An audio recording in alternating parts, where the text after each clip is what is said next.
Hi, reception. Here's our new story of the week. I picked this one because we enjoyed the Runaway Pea so much. I thought we would do the next one about the Runaway Pea's adventures, and it's called The Runaway Pea Left Behind. He's out of the house now. I wonder how we got there. We're on the way back from a big shopping trip, but the bags caught a nail and it started to rip. Droppity plop. Now what could that be? All on his own, it's a left behind pea. Help, the pea shouted. Don't go without me. But the carrots all laughed. It's your fault, don't you see? If you weren't so tiny, you wouldn't fall through. You're too small to matter. We can't wait for you. The left behind pea gave a sorrowful sigh and watched as the feet and the pushchairs went by. Who wants to go home in a bag anyway? I'd rather be small and have fun any day. Suddenly down came a boot with a bump. It shook up the ground and made the pea jump. Then right out of nowhere a skateboard came past. The pea landed on it and shot off so fast. Whizzity whizzle and ziggity zag. It was far better fun being out of the bag. Clackety clack, down some steps the board skipped. But when it got down to the bottom, it flipped.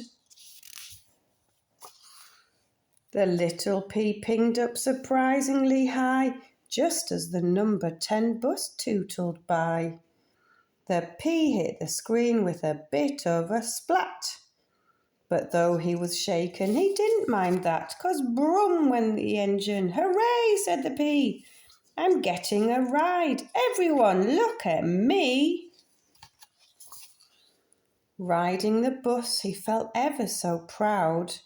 But as he toured round, the pea saw a dark cloud. It started to rain and the wipers came on. One mighty swish, and the pea, he was gone. The pea hit a tree, he bounced this way and that, then fell in a nest where the nightingale sat.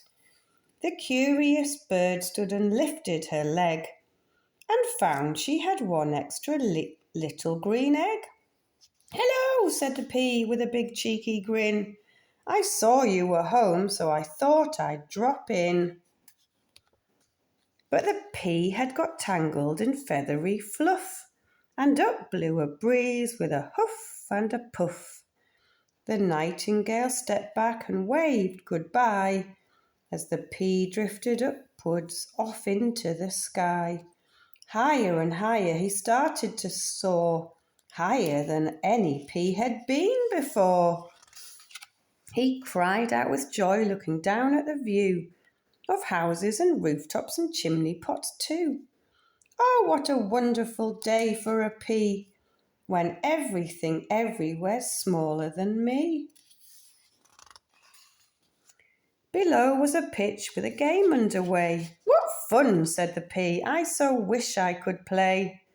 He wriggled around to keep watching the ball, but the fluff came untangled and let the pea fall. Ah! Cried the pea as he felt himself dropping, with no way of steering and no way of stopping. He closed his eyes tight and just hoped for the best as he crashed through the tree past the nightingale's nest. Suddenly, splot!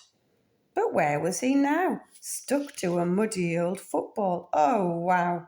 Peep! Went a whistle, then biff! Went a boot, and straight at the gull mouth the football did shoot. The crowd who were watching all gave a great roar. Hooray! The pea shouted, I'm going to score. But the net had a hole and the ball didn't stop till it hit a sharp spike on the fence and went pop. The pea was sent flying so hard by the blast that he knocked off a flower pot, smash, as he passed. He flew in a door and went bing off a light, and then bang on a pan giving Boris a fright.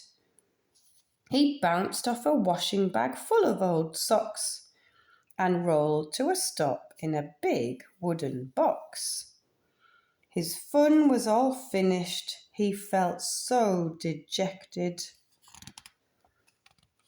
Then got a strange feeling that he'd been expected.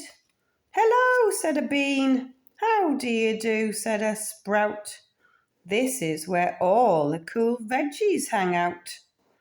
But then overhead they all heard a loud rumbling, and out of the shopping bag carrots came tumbling. "Get out of our way," they yelled as they fell. "We're fresh from the shops, but the rest of you smell." "That's rude," said the sprout, "and it's not even true. We've got a new friend here who's fresher than you." The carrots complained, "It's the pea that's unfair. We left you behind us. How did you get there?" As everyone waited, the pea glowed with pride. "I just found a quicker way home," he replied. "I skated, then rode on a bus, then I flew, then I scored a quick goal and got here before you." "Nonsense," the carrots all cackled with scorn. But the pea shook his head and he did a big yawn. "Don't be so jealous of one little pea. I'm too small to matter, is what you told me. But small as I am, I do like to have fun. And it's been a long day, so good night, everyone." The end. And I like this bit. It says, "No peas were harmed in the making of this book." I think there's lots of other runaway peas there.